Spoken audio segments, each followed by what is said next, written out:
di jero hati motifna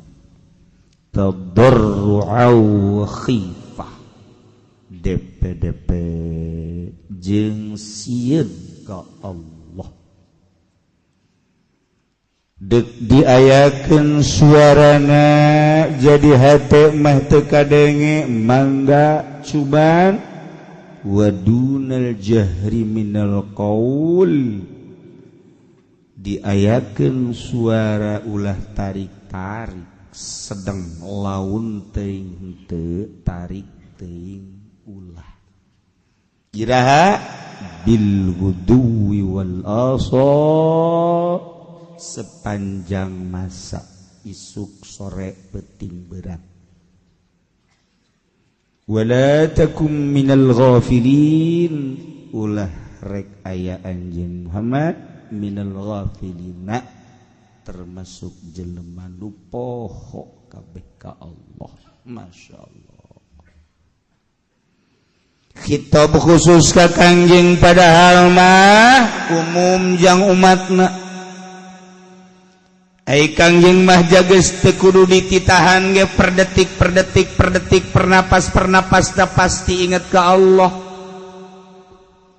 sebab beda komponen Kangjeng Nabi jeung komponen urang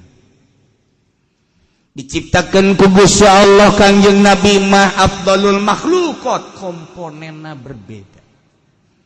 ulah kakarak ning Kangjeng Nabi cacak para sahabat ke berbeda jeung urang ulah para sahabat anu brilian para aulia Allah berbeda para aulia terlalu luhur ulama solihin berbeda kabedaanana ketika salatnya nama kuat sababaraha rakaat kurang mah padahal daharna leuwih gede tibatannya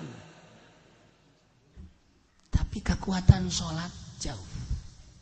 puasana gagah urang maka karak puasa datang ka zuhur bage geus teu jauh kaler kitu anak geus teu katanya ku urang pamajikan geus sabodo-sabodo aya puasa urang meleng-leng beda komponen beda ngaji urang mah saminggu sakali geus asa pangajina bae kitu ge berbeda jeung batur bau berangkat ngaji di imahna wuduk datang ka dia wuduk di double cover wah beda Masya Allah wah dedeuleun beda jeung ulama dedengean beda memang komponenna diciptakeun ku Gusti Allah berbeda satu ketika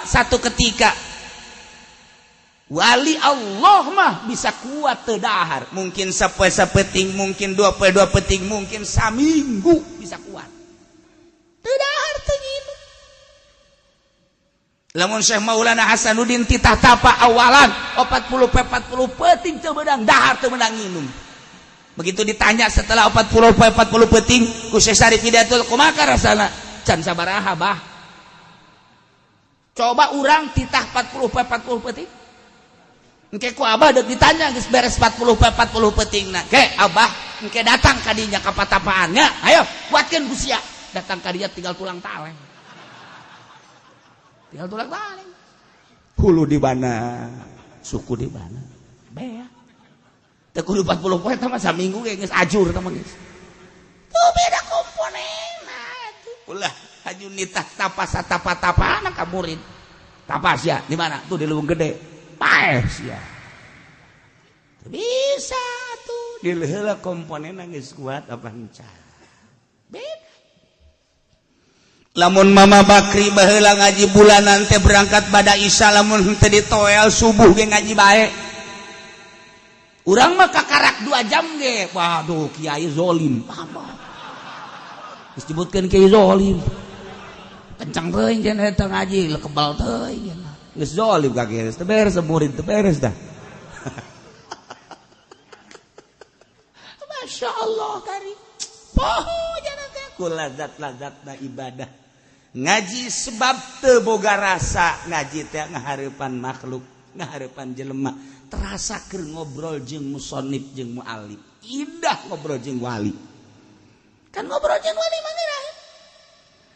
urang kuari lamun ngobrol jeung lain wali penuh kecurigaan aya polisi ngobrol curiga aing dirantai asana ku polisi urang ngobrol jeung abdi curiga digranat bisa aing nu sugih ketika ngobrol jeung kiai curiga asana kebal-kebal dipenta aing awewe ngobrol jeung hiji lalaki kebal-kebal wasa asana waduh cintaku dicuri beda urang mah penuh kecurigaan orang tapi ngobrol jeung wali moal sebab naon ka dunia geus teu hayangeun moal mentanya nama